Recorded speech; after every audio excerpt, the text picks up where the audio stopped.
Moldura vazia. Pessoal, esse vídeo hoje ele vai ser um vídeo muito longo. Por conta disso eu vou simplificar, resumir um pouco na entrada e vou continuar. E as pessoas que tiverem interesse em conhecer mais, vai clicando e vai assistindo o restante do vídeo, ok? A princípio, esse título, Moldura Vazia, ele hoje cabe muito bem à educação brasileira. E eu vou mais fundo ainda. A educação municipal. É lá que está o problema. São 5.570 municípios no Brasil. Para cada município, multiplica aí um tantão de escolas que tem esses municípios. E esses municípios são responsáveis pela educação básica da nossa população jovem. E é aí que está o problema. Nossas escolas estão ensinando menos e assistindo mais. Olha que paradoxo, né? A ideia não é que a escola seja assistencialista, exceto até aquele nível necessário para suprir as necessidades básicas de uma criança, para que ela possa ser introduzida no aprendizado propriamente dito, que é onde começa o trabalho da escola. Só que nós estamos vivendo um período em que políticos, empresários e outros segmentos, eles encontram vantagens, eles percebem vantagens numa escola que seja mais assistencialista do que uma escola que propriamente ensine, né?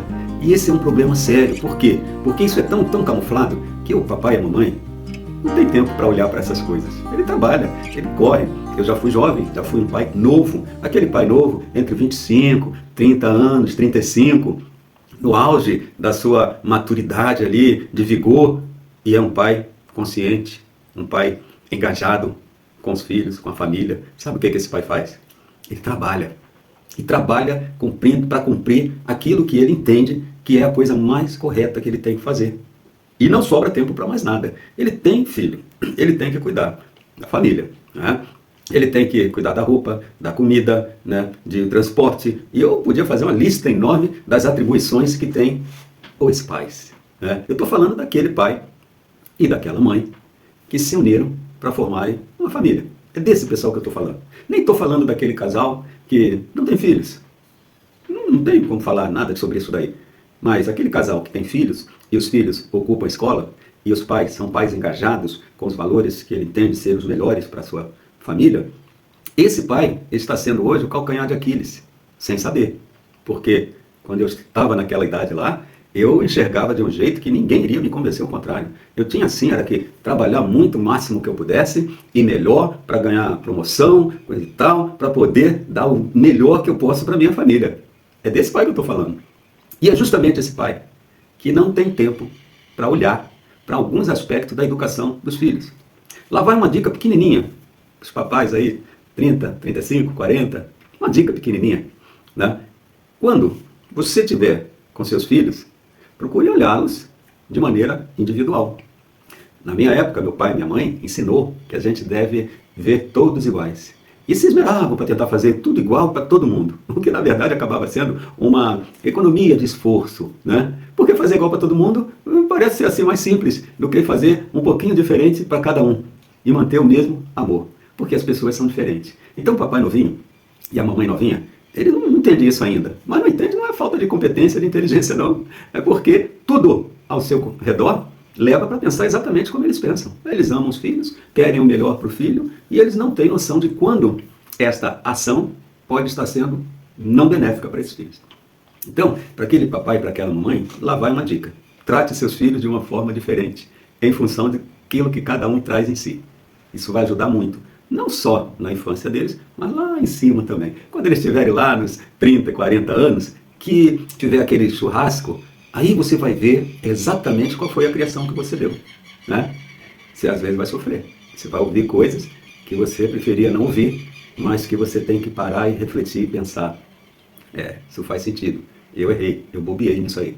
Então, claro que depois que você cai a ficha, você conta com a maturidade dos filhos para compreender tudo isso. Se eles conseguirem, muito legal. Se eles não conseguirem, você tem um pequeno problema aí pela frente. Você vai ter filhos, às vezes, que vão te explorar, filhos que vão ficar buscando em você aquilo que não teve quando era criança, e por aí vai. E você não vai dar conta, porque você não é mais aquela mesma pessoa, embora você possa ter algum tempo, mas em geral, você ainda não tem tanto tempo sobrando e disponibilidade para atender tudo. Pessoal, vamos abrir o olho enquanto é tempo.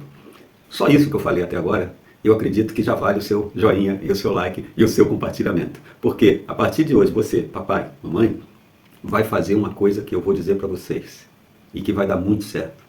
Se você tiver 2, 3, 4 filhos, né? Vamos lá. Mas, sempre que possível, pega um só, de cada vez. Faça um evento com eles. Caminhe com eles. Brinque com ele. Vai lá, conversa. Se torne realmente alguém que ele pode interagir. Que ele vai encontrar espaço para ser ele mesmo em você que é pai ou você que é mãe. Não importa, menino, menina, a mesma coisa. Você tem que pegar um de cada vez. E isso é muito avançado, né, pessoal? Hoje, vocês têm várias maneiras já de fazer isso acontecer. É só fazer com um, depois com outro, depois com outro, depois com outro. E por aí vai. E tudo que você ouvir é entre você e aquele lá. Não se partilha com os demais. Então você se torna o centro da vida dos seus filhos. Façam isso. Daqui a 20 anos, agradeçam. Ok? Bom, agora que eu falei um pouquinho dessa dica, e eu espero que tenha ficado muito claro a ideia de pegar um, vamos para a praia hoje. Ah, os outros vão ficar em casa. E vão ficar com ciúme, não sei o quê, mas não vai não. Porque eles sabem que o papai e que a mamãe vai fazer isso um dia com eles. Eles já vão ficar esperando o dia deles. Então, façam isso. Pega um, vai. Não precisa fazer isso todo dia, todo fim de semana. Não, de vez em quando. De vez em quando façam isso. E aí sim, você vai ocupar também o seu lugar dentro do coração deles. Nenhum psicólogo vai falar isso para você. Nenhum. Porque esse conhecimento não vem da academia. Esse conhecimento vem da vida, do dia a dia. Quem tem olhos para ver, vai ver. Né? E às vezes as pessoas alcançam uma certa idade e não conseguem enxergar, porque olham para o lugar errado. E eu aprendi com a música que a gente deve aprender a olhar para o lugar certo. Quando a gente aprende isso, é algo assim mais potente do que o chat GPT, porque tudo está aí ao nosso redor, dizendo como as coisas são. Ok? Maravilha. Agora que eu explanei aqui dizendo sobre o que eu vou falar, e eu quero chegar justamente lá na educação. Por quê? Porque as escolas se aproveitam desse papai, dessa mamãe, abnegados, que cuidam dos seus filhos com afinco e por aí vai. Eles se aproveitam. Mas olha só, quando eu falo que a escola se aproveita, não pensa que eu estou falando que é a professora que se aproveita, que é a coordenadora que se aproveita, que é a diretora ou o diretor que se aproveita. Não, eles não sabem disso que eu estou falando. Eles não sabem, tanto quanto você também não sabe. E você é pai, eles são da área da educação, mas eles não sabem disso. Eles não conseguem perceber o longo caminho que a educação percorreu até chegar exatamente onde ela está hoje. Só os estudiosos vão perceber isso. Né? Eu tive que parar muito tempo para investigar, para ler, para observar, fazer pós-graduação, fazer mestrado. Não quero fazer doutorado, porque não há mais a necessidade. Aprendi a pesquisar, aprendi a investigar. E eu posso garantir para vocês, a escola hoje, e vocês não precisam acreditar em mim, é só observar. Se observem, vocês vão perceber que seus avós, seus pais e vocês mesmos têm uma compreensão, um aprendizado, né, adquirido em escola mais aprimorado do que o que as crianças estão tendo hoje. É só isso. Mas, além disso, pesquisas de cientistas renomados comprovam que a geração de hoje está menos sábia, menos inteligente, com todo o potencial que ela tem, do que a geração anterior dos seus pais. Isso é um fato, não tem mais o que discutir. Pode aceitar isso e seguir em frente. Isso é científico, é comprovado. Agora, ninguém para investigar. Nem as universidades. Não, as universidades não podem investigar isso. Embora eles também acreditem que eles estão no caminho certo, mas não estão. Por quê? Porque eles estão dentro de um sistema. E esse sistema está viciado. Só que as partes do sistema não sabem que o sistema está viciado. Então eles defendem com unhas e dentes aqueles saberes que eles acreditam serem importantes. E na prática do isolamento, do afastamento, da empáfia, né, o que acontece? As escolas estão aqui, a universidade está aqui. Nem melhor nem pior. Está aqui. Com alguns privilégios, que quem está aqui, escola, não tem. Né? Claro que as pessoas têm mais salário, as pessoas têm menos sobrecarga, porque a maioria desse pessoal que está aqui, ele não tem que ser um professor muito bom, ele basta ser um professor inteligente, sabedor dos conhecimentos que ele precisa ensinar. Meus melhores professores na Universidade Federal de Brasília não eram professores que davam show de aula, não, eram os professores que sabiam dizer qual é o livro certo que eu tinha que ler para fazer a prova. E eu Era estudioso, como os demais também, porque se está numa escola federal pública, ele tem que ser estudioso. Ah, é por aqui tá. E pronto, dava conta. Mas aí, quando essas pessoas alcançam um nível superior, e depois ela percebe que pode ir para um nível superior do superior, aqui ela se sente muito à vontade, muito tranquila. E aí ela perde esse contato com isso aqui, que é a escola. Se aqui está a faculdade, aqui está o mestrado, aqui está o doutorado. Então as pessoas quando chegam aqui, elas perdem esse contato direto. Exceto as pessoas que fazem o mestrado e o doutorado e ficam aqui no grande laboratório, que é onde está realmente acontecendo, né? Está ali fervilhando, está se formatando, né? Os modelos mentais que vão conduzir as coisas no planeta. Então, esse modelo mental, ele é produzido aqui, ó, com essas crianças. Ensino Fundamental 1. É disso que eu estou falando. Poderia falar do 2, porque é só uma continuidade, né? Mas eu prefiro falar Fundamental 1, porque é ali que está o ponto fraco das nossas escolas brasileiras. E, consequentemente, produzindo uma geração menos inteligente que a anterior. Vocês vão perceber que, em geral, os países que aderiram à ideologia do neoliberalismo, em geral, né, eles passaram por uma situação complicada. Os países, não estou dizendo as pessoas que fizeram isso, os países. E eu gosto muito de citar logo de cara assim, os Estados Unidos. Estados Unidos é um país que tem tudo para ser grande, é poderoso, mas a educação básica dos Estados Unidos está entre as piores do mundo. Sabe por quê? Porque lá aconteceu o fenômeno que aconteceu na Inglaterra, no Chile e em vários outros países, e está acontecendo no Brasil. Porque o neoliberal, que a gente em geral conhece muito pouco, mas quem investigar melhor vai descobrir coisas que vai ficar estupefato.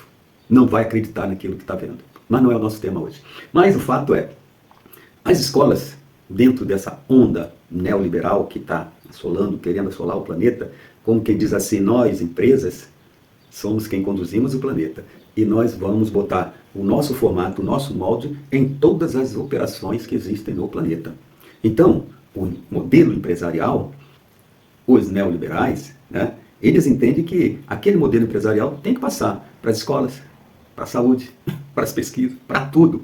E dessa forma, como é algo muito avançado e pouquíssimo percebido pelas pessoas, essa coisa está livre. É como se fosse uns micróbiozinhos que está dentro da pessoa, um vermezinho, uma coisa assim, e ele está lá, ele está fazendo o trabalhinho dele. Você não está sentindo nada, não está vendo nada, mas ele está fazendo, ele está fazendo, ele está fazendo. E vai indo, você não vê. Quando você vê, já é tarde. Né? Essa a estratégia horrível que eu acabei de falar é a mesma que você pega um caranguejo, aí você põe o caranguejo dentro da água, você vai cozinhar o caranguejo, você está querendo matar o caranguejo, você está querendo comer o caranguejo, você bota ele dentro da água. Se você jogar ele dentro de uma água muito quente, o caranguejo, ele sai, ele arrebenta a tampa da panela, ele dá um jeito e ele sai. Mas, se você bota numa aguinha fria, parecida com a do lago, onde ele foi pego lá, daquele lugar, no mangue lá, né? Aí a água vai sendo esquentada aos pouquinhos.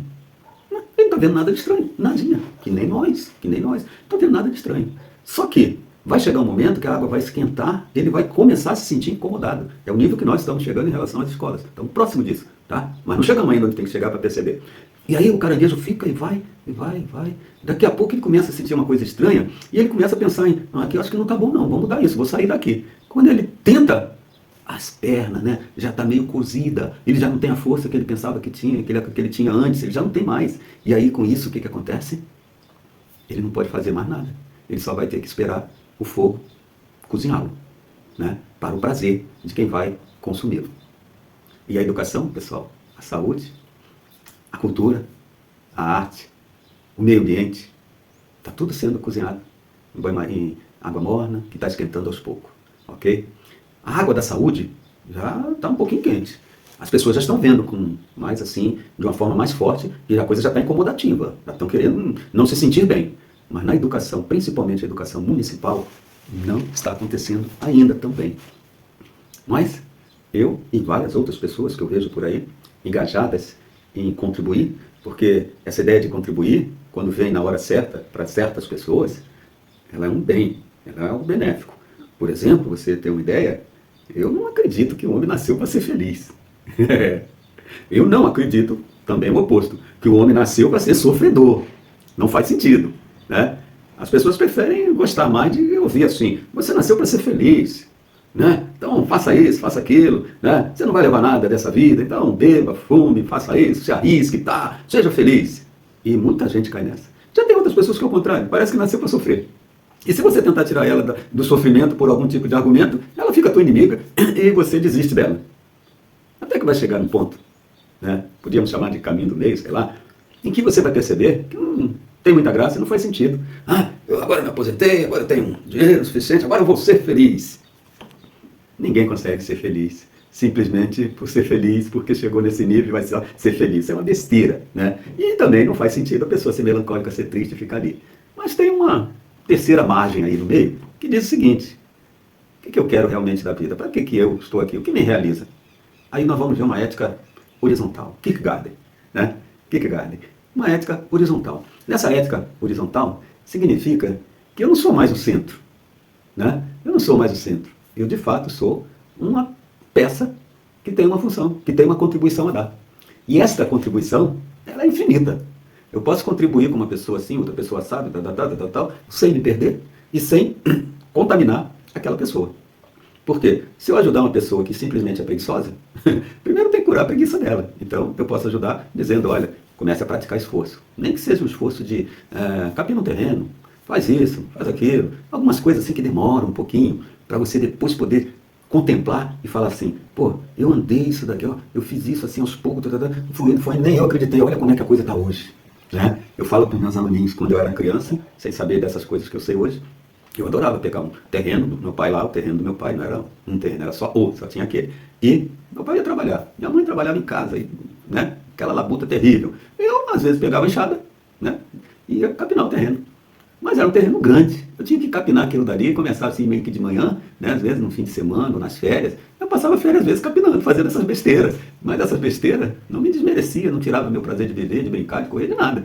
Pelo contrário, me enchia de orgulho. Eu consegui pegar aquele terreno assim de uns 10 metros de lado, assim, de comprimento, assim, uns 12, e começar a capinar, pegar a enxada, tirar aquele mato que não era grama, tirar tudo, ia para lá, depois vinha para cá fazendo assim, depois tinha que catar aquilo tudo, era coisa que demorava um dia inteiro.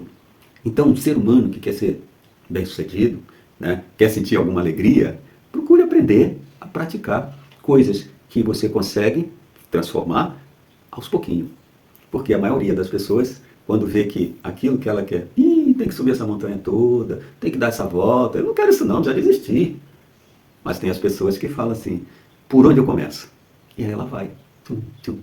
Daqui a pouco ela está num ponto, está num lugar, que só em estar ali naquele lugar que ela está, ela já olha para trás, ela encontra energia, ela fala, caramba, eu já fiz tudo isso aqui, cara, só falta aquele pouquinho ali agora e coisa e tal. Aí a gente fica olhando assim, é disso que eu estou falando em relação à pessoa preguiçosa.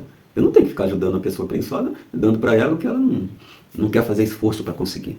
Não é isso? É muito importante ter essa sabedoria para poder assumir essa função de contribuinte.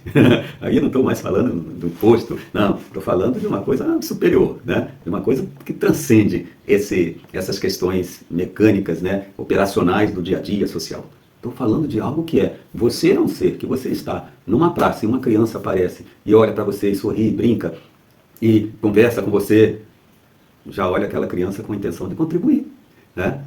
Vem um pedinte lá, um ex-aluno, já aconteceu comigo, né? Ô, professor Celso, eu sigo o seu canal no YouTube, coisa e tal, eu já fui seu aluno. E ele falou aquilo, eu fiquei assim, puxa vida, ele estava pedindo.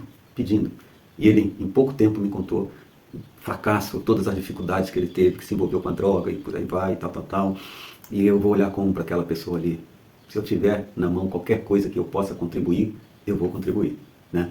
Então é isso, não dá para medir, para olhar, não, esse eu ajudo porque é assim, porque é assado, não, a gente ajuda todos, mas não da maneira que a pessoa simplesmente quer, não é o querer da pessoa, é aquilo que ela realmente precisa. Então eu tenho que ter uma sabedoria para saber o que a pessoa está precisando. E se ela estiver precisando de um afago, de um abraço, de 10 reais para comprar um lanche, comprar uma comida, mesmo que ela pise na bola, pegue os 10 reais e gaste com alguma outra coisa que faz mal para ela, mas eu não estou aqui para ficar policiando. E são encontros efêmeros, né? Eu estou apenas dando um pequeno exemplo. Então vejam bem, pessoal, não faz sentido eu enxergar que a escola, que tem essa grande responsabilidade em formar gerações, que ela esteja hoje à mercê de um modelo empresarial em andamento, né? Porque para chegar lá no empresarial tem que destruir tudo que já existe. né? Eu já tenho visto em escolas manuais que não são da pedagogia, que não são produzidos por professores, manuais ensinando o que um professor deve ou não deve fazer. Olha só, se uma faculdade já existe para isso, aí vem uma empresa e vem falar em competência, aí vem falar em meritocracia e coisa e tal, e praticamente o político está junto com o empresário. Então o que ele faz pela escola? Ao invés de ele botar um laboratório de ciência, ele faz uma quadra. Quadra tem seu valor, professor? Quadra tem seu valor. Mas para o fim que se destina à escola, ou tem os dois, ou tem primeiro o laboratório de ciência. Ou os dois, ou primeiro o laboratório de ciência. Depois a quadra. Por que eu falo isso? Algumas pessoas podem até achar estranho.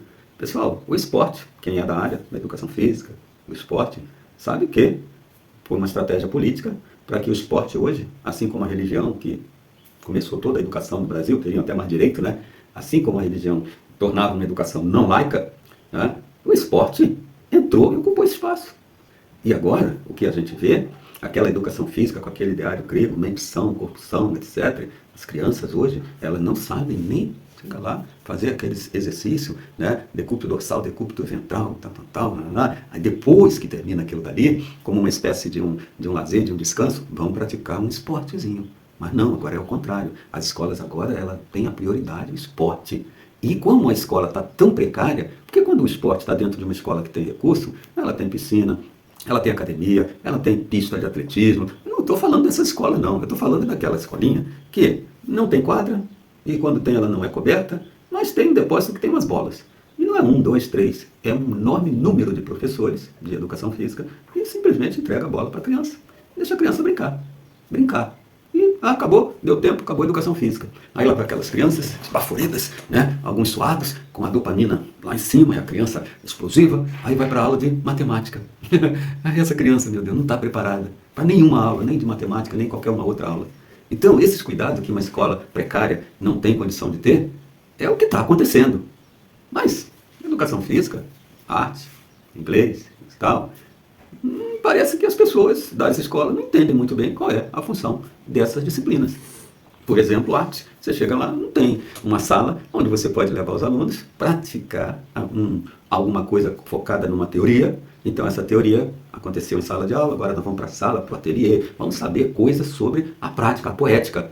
A escola não tem essa sala. Por quê? Na cabeça das pessoas que compõem a escola, desde coordenação, professores, até o prefeito, secretário de educação, conselho municipal de educação, parece que essas pessoas não entendem a importância disso. E aí, o que acontece? O papai e a mamãe, lembra que eu falei? Aquele papai e aquela mamãe lá, não percebe isso. E o filho vai indo, vai indo. E aí, pessoal, se não tem laboratório, a pessoa quer dizer assim, nós vamos ensinar uma língua. Pô, não se ensina a língua para um monte de criança com um caderninho, fazendo uma coisinha aqui, uma coisinha engraçadinha ali, coisa e tal. Né? A criança depois dizer assim, eu estou aprendendo inglês. Não aprende inglês. Inglês é uma coisa séria, ou qualquer outro idioma, para a pessoa aprender, tem que estar numa coisa séria, de gente que sabe como fazer. Mas as escolas públicas não, elas só querem dizer que tem. Mas não é só as públicas não. As ditas particulares fraquinhas também. Aquela que você paga menos de R$1.000, menos de R$1.000. Essas escolas, pessoal, e algumas, mil e pouquinho, elas nem se comparam a uma escola onde você paga R$15.000, R$20.000 por mês. Ali você tem escola de verdade. Ali não tem escola assistencialista que você vai para lá para passar o tempo, para ficar isolado da sociedade, para não ficar com más companhias. Você vai lá para estudar, cara. Você vai lá para ser um mega CEO, um cara que vai criar uma startup. Você vai para lá para isso. Mas lá na escola pública, se você aprendeu a ler e escrever, e isso acontece no primeiro e segundo ano, dali para frente é enrolação. Infelizmente. É enrolação. Eu podia fazer um vídeo só falando como se dá essa enrolação. Se você escrever aí nos comentários, eu vou falar sobre isso. Um vídeo só sobre como a escola enrola os alunos do fundamental até o ensino médio. E ele consegue chegar no ensino médio sem saber nada. E ao não saber nada, o que acontece? Ele, quando a sociedade exige que investiga ele para ver, olha, eu estou com espaço para você aqui em cima, estou com espaço aqui, mas você precisa passar por aqui. Aí ele vê que ele só tem gás, só tem intelecto para chegar até aqui. Ele não vai passar daquilo lá. E aí ele, ele cai. E essa turminha aqui, toda vira mão de obra barata. Como é que isso é feito? Escreve aí nos comentários que eu vou dizer para vocês como que isso é feito hoje. E não é uma coisa complexa demais, não. É uma coisa simples, qualquer um pode entender. Basta olhar para o lugar certo, que a maioria não está fazendo. Olhar para o lugar certo. Então, este vídeo, que eu espero que você compartilhe, que você passe, ouça ele aos poucos, não precisa ouvir tudo de uma vez, né? Eu sei que seu tempo é curto, mas compartilha, depois troca uma ideia com quem você compartilhou. Por que esse besta desse professor Piarelli tá falando aí? Aquele cara com aquela touquinha, aquela coisa, quem que é esse sujeito aí, né? Mas, ele falou isso, isso, isso. Aí a pessoa vai parar e vai refletir. Na hora que falou isso, isso, isso. Como eu estou falando agora, né? Basta você parar e olhar que as crianças aprendem hoje, tchum, e esquece amanhã. Tchum. Aprende hoje, tchum, esquece amanhã. Tchum. Aprende hoje, esquece amanhã. Vocês estão vendo? A ondinha? Tchum, tchum, tchum, tchum. E os anos estão passando. Quando chega aqui, 18 anos, em vez dessa criança estar subindo, olha minha mão. Em vez dela estar aqui, como estão de escolas federais, escolas públicas federais, escolas particulares de alto nível, eles chegam aqui. Na escola pública municipais e estaduais, eles chegam aqui. Simples de entender. Aqui está a diferença social. Está aqui a diferença social. Só isso já dá para vocês refletirem, discutirem bastante sobre isso. E se você for pai e mãe, procura conhecer o conselho escolar, que essa é a outra briga. Hoje eu estarei fazendo um documento para corregedoria. Vejam só, corregedoria. Corregedoria que vai corrigir quando alguma coisa abaixo deles, as pessoas estão trabalhando mal ou desdenhando o cidadão, né? Então, eu tenho as minhas demandas, que não são minhas, mas são da comunidade escolar, e eu enxergo muitos problemas que está impedindo que a educação desperte, e quando eu apresento isso para o Ministério Público, para uma promotoria, sabe o que acontece? Eles me enrolam. Eles falam assim, daqui a 60 dias a equipe vai avaliar e vai dar um parecer para o senhor. Né? Aí os 60 dias passam. Aí vai para 70. Aí eu ligo, faço o contato. Aí eles falam, nós ainda estamos aguardando tal, tal, tal. Agora hoje, daqui a pouco, o que eu vou fazer é entrar no meu WhatsApp, vou fazer o contato com a promotoria e aí vou cobrar. E já vou informar que eu estou cobrando, mas já estou também mandando a documentação necessária com as comprovações, né, para a corregedoria. Né? Eu vou fazer essa informação. Eu não preciso ser revolucionário para isso. Basta ser uma pessoa que tenha um nível de intelecto suficiente para compreender sobre o que eu estou falando. Né? Aquilo que estão tirando das crianças, na luz do dia, sim, estão tirando das crianças, porque já que o papai e a mamãe não conseguem ver, perceber, porque está no dia a dia, na correria, coisa e tal, e a criança, ela vai para a escola e chega na escola, hoje não tem aula porque é o último dia de aula, hoje é festa. Hoje não tem aula porque é o primeiro dia de aula, porque hoje é festa, então nós vamos ter festa. Hoje não tem aula porque vocês vão vir fantasiados, assim, assado, tal, tal, tal. A criança adora isso. Tem uma coisa legal no parquinho agora, quem não se comportar não vai para o parquinho. Ou, né, aquelas coisas. Pessoal, todo mundo está fazendo as crianças acreditarem que escola é lugar de se divertir. Né? E a gente quer modificar isso e não consegue, porque a máquina governamental compactua com isso aí, porque isso gera lucro, tanto político quanto empresarial. Está feita a minha denúncia aqui, eu podia encerrar o vídeo agora, não preciso falar mais nada. Eles compactuam. Então as crianças estão sendo prejudicadas, começando quando são crianças, passam já para a adolescência, né, puberdade, né, e aí essa criança nos 18 anos, infelizmente é quando ela vai descobrir que o potencial que ela tem é muito menos do que ela deveria ter para deslanchar, para seguir uma vida de adulto. Como ela não vê condições, quando chega lá, o que acontece?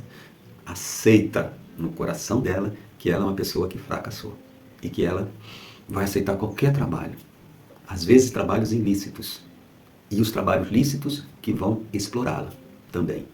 E uma moça que uma vez numa papelaria, eu falando exatamente isso com ela, tentando alertar, né? Ela falou, mas professor, alguém tem que fazer essa parte aqui, alguém tem que atender o senhor quando o senhor chega, coisa e tal. Alguém tem que atender sim, mas tem que ser você. Você sabe que você atendendo aí, seus filhos vão sofrer sérias consequências com diferenças sociais lá para frente.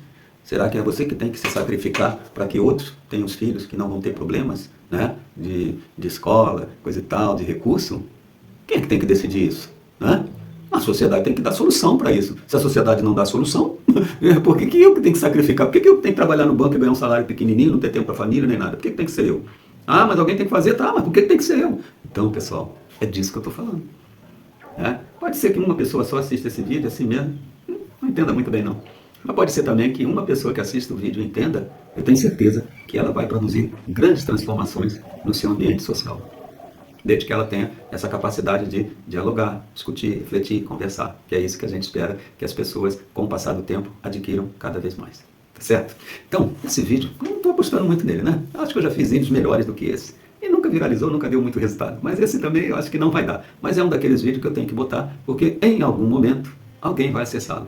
E quem acessar esse vídeo com essas poucas coisas que eu falei, né? Quem quiser mais, e é só para quem assistiu esse vídeo, olha aí, só você agora que chegou até o final vai saber a surpresa boa que está aí. Tem um link aqui, tá? Eu estou no canal do YouTube, né? Meu predileto para vídeos como esse. Tem um link aqui, onde o meu e-book, que eu poderia estar vendendo por X, valor X.